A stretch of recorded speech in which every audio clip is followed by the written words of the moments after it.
Hello and welcome back to another Wine Wednesday. Today I have adorned my bougiest robe because we are talking about money mindsets. Now this video is only for people who want to make a business that actually pays their bills. Maybe even does more than pay their bills. Maybe it takes them on vacation. Maybe it buys them a new house, And if that's not you, just please go ahead and leave this video. But if you're looking to build a business that's profitable, keep watching this video. Today we're going to talk about money mindsets. This video came along because I commented on a Facebook post telling some people that they needed to increase their prices, and one lady who is not the original person on the post was very triggered. Okay, she's very upset that I had the audacity to charge what I charge for my photography services, okay? And she just kept replying comment after comment because people kept making excuses, right? And I kept telling these people that, I, despite the same circumstances, location, there's too many other photographers, like all these things, all these other excuses. I was like, well, I'm dealing with the same thing, and I've, been able to quit my job because of, my business. So this lady was very upset. She's very adamant on the fact that she can never charge those prices, and she's better than everybody because she didn't charge these prices and blah, blah, blah. And I realized it's because that her mindset about the amount of money that she could make or that she had the potential to make was very limiting, right? So she kept making excuse after excuse about why she couldn't charge those prices. Not that she didn't want to charge the prices, but that she couldn't. And that right there was the issue. So let's talk about our mindsets towards money, especially if you're in a creative field like photography, or if you're a painter, or if you're an artist, or if you make like homemade goods, or if you're a musician. Let's talk about our mindset with money. I think a lot of people starting in business assume that they need to start cheap, right? Because the cheaper you are, the more likely people are going to want to pay you. And that is just not true, okay? I spent time charging $50 for a lot of photos. And I'll tell you what, it's just as hard to get clients when you're at $50 versus $500 or $5,000, okay?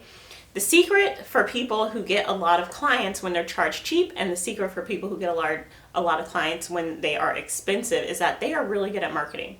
But it has absolutely nothing to do with their skill. As a creative person, you get to decide what you value your work as. When I first got into boudoir, I didn't know if I could make money off this or I could make a living off this, but I stumbled upon this other photographer who was doing really, really, really well, doing like $500,000 a year, and I'm like, shit, I want to do $500,000 a year, okay? So I followed her pricing, and even though I'd literally just shot like 4 friends. That was it. That was the first boudoir photos I'd taken. I'd asked 4 of my friends to come in. I think, 2 of my friends to come in. I think 2 other girls were like random models. I took some very not great photos of them. And then I started advertising, and I got my very first real paying client. Paid me $1,500, okay? $1,500. I never thought that I could make this type of money doing any type of photography. Now, of course, when I shared this into the group that I was talking about, they're like, well, your specialty, and I live in the middle of nowhere, so it's hard to get clients. I'm like, most clients of mine drive over an hour to get to me. I've had people come down from Chicago, okay? I've had people come down from the deep, dark depths of Missouri to come shoot with me. I don't live in a fancy house, okay? I live in honestly, not even like a median income area. I live in like a non-median income area. Like, there's nothing fancy about this. I shoot out of a converted garage space. Like, my studio is not huge. In the middle of photo shoots, my clients are literally helping me like move around furniture like during the shoot so we can get the things, because it's not about that. It's not about your location. It's not about what you have. It's about the fact that you have to decide whether you're going to price yourself as a luxury or if you're going to price yourself as a deal. I decided that I was going to price myself as a luxury even before I believed that I was giving a luxury experience. When I first started this, I didn't even have a separate area for my studio. I was shooting out of my 1-bedroom apartment. Okay, I had to kick my boyfriend out of our apartment when clients came in and to clean the entire apartment with my 2 hooligan cats running around, running on clients. People were literally posing on my couch that I use and like watch TV on every night. People were posing on my couch, people were posing on the floor, people were posing in the bedroom. Like, I didn't have a separate studio space, but I still decided that I was going to make it work and that I was going to price myself as a luxury because I wanted to be able to turn this into a business and turn this into a profitable business. As a creative, as a business owner, you have to think about where you want your business to be. Do you want to be that cheap person? Do you really want to be that cheap person? Do you really want to be the place where people go to get the discount? And I'm not saying that's bad, but it's something that you really have to think about. Are you only pricing yourself the way you are pricing yourself because you don't believe that you could get more money? That you don't believe that you are worth more money? Okay, it's one thing to price yourself low as a strategy, as something that you have thought about and that you have determined, if I price myself this way, I can still go out there and get a ton of clients and still be profitable because I understand the economics going into that. Are you only priced that way because you fear that nobody will book you or will buy your stuff if you're too expensive? If it's the latter, then you need to up your prices. Okay? Your mindset with money has to change if you want to make money. And this is regardless of how you are priced, okay? Because when I was priced at $50, I was still struggling to get clients. All right? It wasn't any easier to get clients when I was But it wasn't any easier to get clients when I was charging $50 than it is now that I'm charging $1,500, right? And it has nothing to do with what I think I'm worth. Some clients come, or some people come, and they are outraged with the fact that I charge as much as I do. Some people come and I'm just out of their budget. And that's okay, because not every person needs to be your client. People looking for cheap things don't need to be your client. You can serve a different clientele if that's what you want to do. But first, you have to change your mindset with money. You have to decide that the things you're doing are worth what you are charging. Maybe you don't even need to decide that. Maybe you just need to charge more, and then once somebody buys something, that belief will come into your head, like me, because I didn't know if I was gonna get anybody charging $1,500, you know? I was like, this is insane.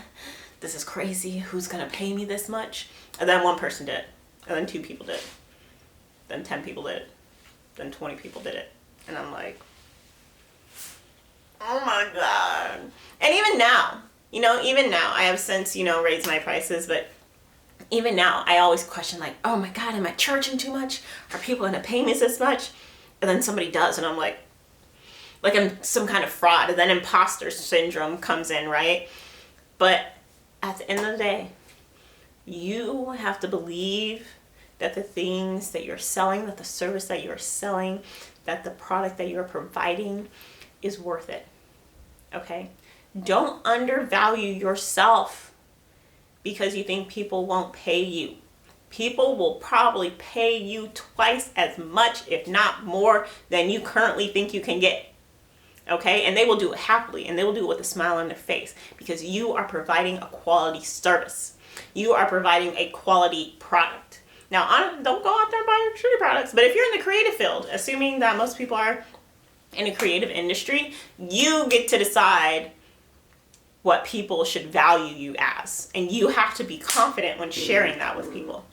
Okay, I follow somebody on Instagram, and she takes thrifted sweaters and turns them into outfits, right? Reimagine them, turn them into outfits. Buys a thrifted sweater at Goodwill for $12, resells it for $300. Now you might be thinking, Krysta, I'm not buying a freaking thrifted sweater for $300. I don't care how cute of a thing she turns it into. Well, guess what? She doesn't care. She doesn't care that you're not going to buy from her because she has plenty of people that are ready to buy from her because she has created how she has determined what she values her work as, and people, her followers, the people that value her, agree with her. Because she doesn't care if a couple people think she's too expensive. She doesn't care if a lot of people think she's too expensive. She sells out every single time she has a release, because there are people that value what she does and knows that she is worth the prices that they are spending, and they happily spend those prices with her. They happily give that money to her because they value her. They value what she's getting. Okay? There are people in my own industry, somebody that's like 15 minutes away from me, charging $5,000 for the same thing that I charge $1,500 for. $5,000. Okay? Do I think she's better than me? A little bit.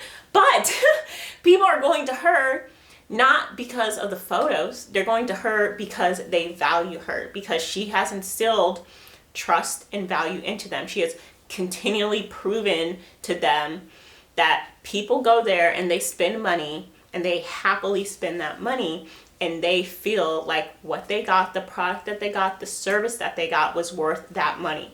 So that's the same thing you need to go do for your clients or for your customers. But first thing is you have to decide that you are worth being a luxury. Okay? I encourage people to be a luxury. Okay?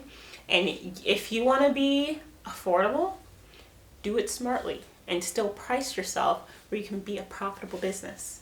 Because a lot of beginners in business, they price themselves so low that they're probably not making any money, and they might be even losing money because they're so concerned about prices that they're not concerned about starting a profitable business. Okay, so that's the tea, or that's the wine for Wine Wednesday. I know there's going to be some people in the comments, but here's the thing. You're more than welcome to price yourself at whatever you want, okay? I'm not the pricing police, okay? You can do whatever you want, but I encourage you to find the value in the work that you are doing and price it according to that value, and price it according to how much money you need to turn that into a profitable business. And that includes paying yourself, and that includes funding your 401k, and that includes being able to go on vacation. That includes having extra money to donate to causes that you care about. Okay? Because it's really hard to help other people when you ain't got no monies. Okay? It's really easy to help other people and to, you know, if you're a photographer, like I want to give everybody a photo shoot. Well, if you price yourself accordingly, you can give out as many free photo shoots as you want. Okay? If you're running a profitable business, you can give away free items. You can donate to people who need it. But if you're struggling, you can't help other people. You know, it's hard to help other people when you're struggling too. Not saying it's impossible, but it's hard. It's a lot easier to help other people when you have the means and the excess for yourself. Okay? And wanting that for yourself is not selfish, and it's not mean. Okay? And despite the fact that I live in America and all the nonsense going on right now, which is why I didn't post a video last week, you still have the opportunity to be a luxury. Okay? I'm currently the Mercedes-Benz of car dealerships, okay? I'm working on being the Lamborghini, okay? I'm not trying to be the junkyard car dealership, okay? I'm not trying to be the Hyundai, okay? I'm trying to be the Mercedes-Benz. We're working our way up to being the Lamborghini, okay? You can decide that you want to be the Mercedes-Benz of whatever it is you do. Yes, there are people cheaper than you, but Mercedes-Benz is not worried about a single person that's going to buy a car out the junkyard. They're not worried about a single person, okay? They're not worried about it. Do all of this, the junkyard, Hyundai, Mercedes-Benz, Lamborghini, they all sell cars. The cars will all get you from A to B, okay? No, I would never buy a Mercedes-Benz. They don't care. Because there's plenty of people that are. And that's where they're making their money. So you go get your money, sis. Yeah, that's the tea. That's the wine. Next Wednesday might be Whiskey Wednesday, because I realize I do not like wine like that. So maybe Whiskey Wednesdays? I don't know. I might get a little too turned. I'm already a little bit turned right now. But let me know what you think down in the comments below. Do you feel like you are priced correctly? Do you feel like you need to raise your prices? Are you scared to raise your prices? Because I understand that too. okay? But go on and raise them. You just need one person to prove that your prices are okay. And I'm not saying it's gonna be easy, but you just need one person, okay? That person gotta be you. Hope you guys enjoyed this video. Subscribe for next week's some drink of your choice Wednesday. And yeah, like this video, follow me on Instagram. I have posted pics in this. I was taking selfies today. Yeah, so follow me on, you know, the gram at @theprettylittlefro. And I will see you guys in the next one. Bye. I don't need your dreamy eyes, no. I don't need your pretty smile, your pretty